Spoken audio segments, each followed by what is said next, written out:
my friends, I want to thank you all for subscribing. I want to thank all of my channel members for supporting me in this endeavor to save pop culture. And if you are not subscribed, please consider supporting this channel. We need you. Thank you. Greetings, my friends. I am Dictor Van Doomcock, the future ruler of Earth, broadcasting from my hidden base at the center of the Earth. And today I have a very interesting leak from my source inside Lucasfilm and/or Disney with some long-awaited answers to one of the most perplexing questions in all of geek fandom. How could Disney have allowed Kathleen Kennedy to damage, if not destroy, Star Wars?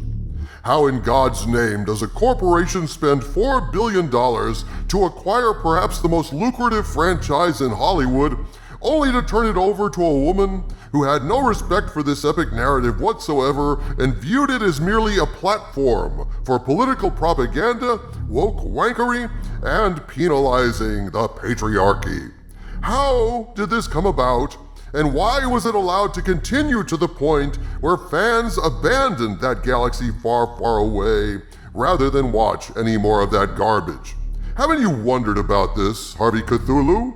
You know, Doomcock, I have often thought that Kathleen Kennedy might be an eldritch abomination like me. I long for the day that you will push the button that will lower this containment field and allow me to destroy your universe. And similarly, when they pushed the button to elect Kathleen Kennedy president of Lucasfilm, she did a very respectable job of stomping and rampaging all over Star Wars. I'm a homicidal maniac hell-bent on universal Harvey-geddon, and even I couldn't stand to see what she did to Luke. I mean, riddle me this. Do you know the difference between green milk and pus? Answer: neither do I, man. Neither do I.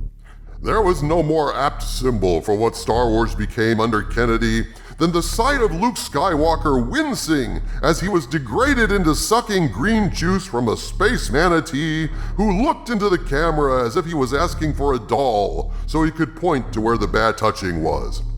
Of course, then the space manatee would point out at the audience. The worst of the bad touching happened inside the theater, and you had to buy a ticket to get abused. Thanks, Uncle Ruin. Yeah, important safety tip. Never let Uncle Ruin Johnson babysit your franchise. It'll never be the same again. That said, now that the Lucasfilm Civil War is over, some fresh leaks are emerging, and if these leaks are true, we're getting a much better picture of how that Civil War began and how it was allowed to continue all this time. At this point, I'd like to make it very clear that this information has come to me from a source purportedly inside Disney and/or Lucasfilm. And since I cannot confirm the validity of this information, I must present it to you as mere rumor for entertainment purposes, and I ask you to please take it with a grain of salt. Okay, sock it to me, baby. This is gonna be good. You bet your sweet bippy it is, Harvey. My source reached out to me in regard to another story, namely that a new series involving Grand Admiral Thrawn is in the works, and that the sequel trilogy, The High Republic, and Solo, a Star Wars story, were all being decanonized and stuck into a what-if multiverse. But then my source dropped this bit of unexpected news, quote, "I need to let you know that everyone has made one small error in the Lucasfilm Civil War. It has never been John versus Cat. It was Bob Chapek versus Cat, with Bob Iger's full support behind the traditionalists," unquote. Whoa. Wait a minute. Are you telling me that Chapek and Iger were on Jon Favreau's side all along? I'm not claiming anything, Harvey.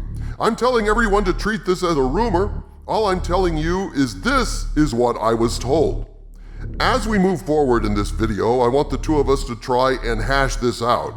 We can't definitively suss out the truth of this given the limited data we had access to, but we can at least analyze the situation based on the things that we do know, and maybe come up with an opinion, if not a verdict.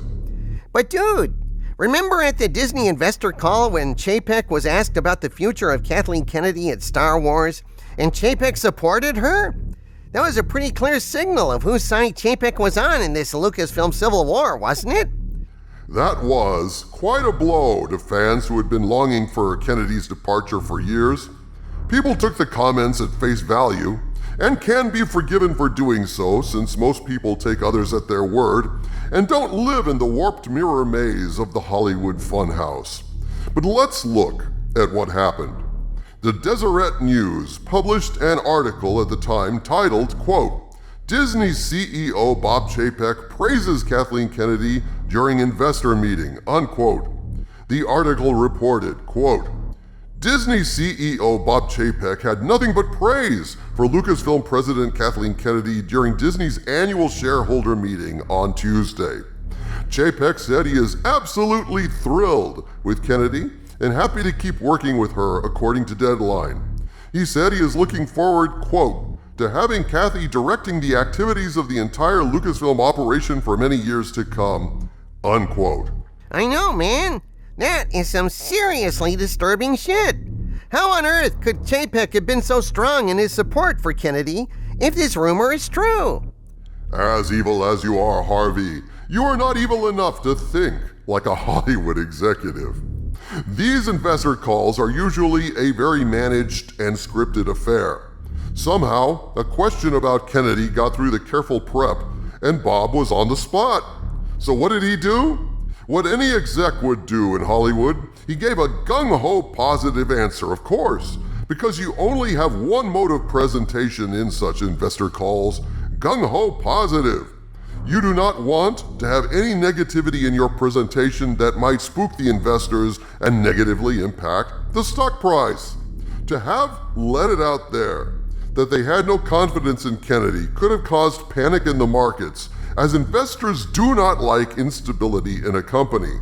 And if he had said anything negative about Kennedy in that conference, it might have torpedoed any behind-the-scenes negotiations happening in regard to Kennedy's pending removal from the presidency. But the idea of them being on Favreau and Filoni's side all along, it just makes my head hurt. Yes, I was taken aback by this allegation as well, Harvey. Chapek and Iger on the side of the loyalists all along? Well, this could be spin from inside Disney. I know that from time to time Disney does use back channels to get me messages, like when they ask me to pose a question to fans in my live streams, where they say they'll be watching the responses. So it also occurs to me they might use those back channels occasionally to leak info they want out into the world, and this might be one of those times. But regardless of who leaked this news, and there's more, we're only getting started here, so bear with me, folks. Watch this video to the end or you'll miss it. I think this is good news for fans, and I will explain why right now. So why is the mere existence of this leak good news? My friends, if this is an attempt to retcon Bob Chapek and Bob Iger's role in the Lucasfilm Civil War, it serves as the most compelling evidence yet that the Lucasfilm Civil War is over and Jon Favreau won. To the victor, the spoils, the saying goes. Victory has 1,000 authors and failure only one. This is simple logic. If this leak is designed to rehabilitate Chapek and Iger in the eyes of fans, regardless of whether it's true or not, its mere existence means that the war is over. Victors have been declared, and the killer bees now wish to be firmly identified with the winning side. Logical. Flawlessly logical. Thanks, Harvey. But looking at the problem from a detached perspective, it makes a lot of sense that Favreau and Filoni had to have some powerful protection in the executive suite. Kennedy wielded a not insignificant amount of power in her position as president of Lucasfilm. Many times fans objected to rumors I reported on the basis that Favreau is an employee under Kennedy, so how could he be resisting her in matters of Star Wars? How the hell could he thwart her will repeatedly?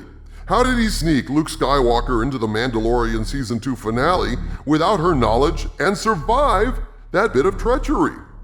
The answer, I always intuited, was that Iger and Chapek were uncertain enough of what the problems were with Star Wars to take decisive action against Kennedy. But they certainly knew, from a business perspective at least, that Favreau and Filoni were the only ones making good Star Wars content, and so they'd better leave them alone, just in case. But what if this leak is true? It would explain a lot, wouldn't it? In retrospect, it is at least plausible that one or more of the killer bees might have been in Favreau's corner all along, and they shielded him from the wrath of Kennedy as he moved forward, doing his best to give the fans a Star Wars they could love again. Okay, Doomcock, maybe this is true. But if all those elements were stacked against Kennedy all that time, then how the hell did they let her continue on destroying Star Wars as long as they did? What were they thinking? Well, that's the second part of this leak, Harvey. Here is what my source told me. Quote, "It is true that Kat came with the sale of Lucasfilm. The killer bees were sure that she would be the best conservator of the Star Wars properties. By the time it was realized what she was going to do to the property, it was too late. She had an ironclad contract. It was basically the executive equivalent of a pay or play. George Lucas himself had no idea of Kat's true political leanings. If he had, he would never have left her with any power. George told Dave, quote, 'I'm sorry I saddled you with this woman. I had no idea what she was really planning,' unquote." Holy shit! So basically, the spin here is that everyone got ambushed across the board? I can't claim to have any insight into this beyond what my sources told me, but I can at least speculate. Cameron Pashaw always says, as a Hollywood veteran, that you have to understand that executives in Hollywood at Kennedy's level are not treated like regular employees. They are rarely unceremoniously fired when they fail. It's a club where membership has its privileges, with pay-or-play deals, golden parachutes, sweetheart production deals, praise banquets and awards. These are the many ways that Hollywood sugarcoats failure. So if we briefly assume, for the purposes of debate, that this leak is true, then how would Chapek and Iger have behaved? Would they publicly have resisted her, badmouthed her, accused her? Hell no! Look, she had an ironclad pay-or-play contract, and she was a female Hollywood president in the Pound Me Too era, which complicates things by a factor of 100. If they really were on the side of the Lucas loyalists all the time, then how would they have behaved? Publicly, they would offer their support to her when asked, though in general they tried not to be asked, and when that investor point-blank asked Chapek about Kennedy's future live on the investors' call, he had to say what he did. Why? Because everything that Chapek and Iger were doing with restraint and patience was necessary to negotiate a peaceful and honorable exit for Kennedy. It was a long-suffering diplomatic front in the Lucasfilm Civil War, publicly supporting Kennedy, secretly running interference for Favreau and Filoni as they struggled to keep Star Wars alive, and privately negotiating an honorable, peaceful exit for Kennedy.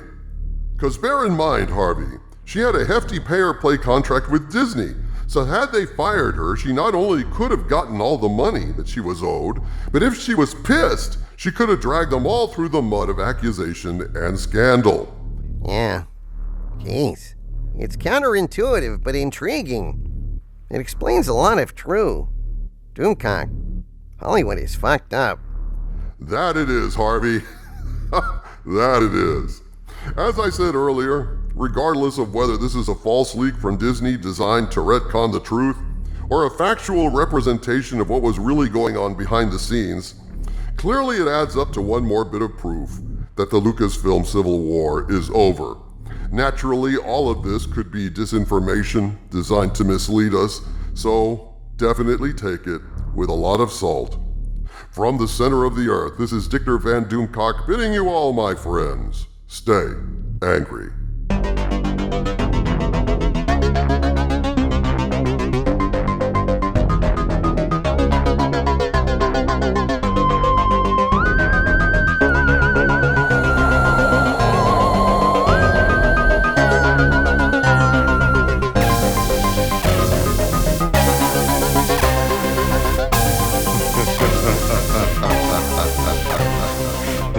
Ha ha ha ha ha ha ha ha ha ha.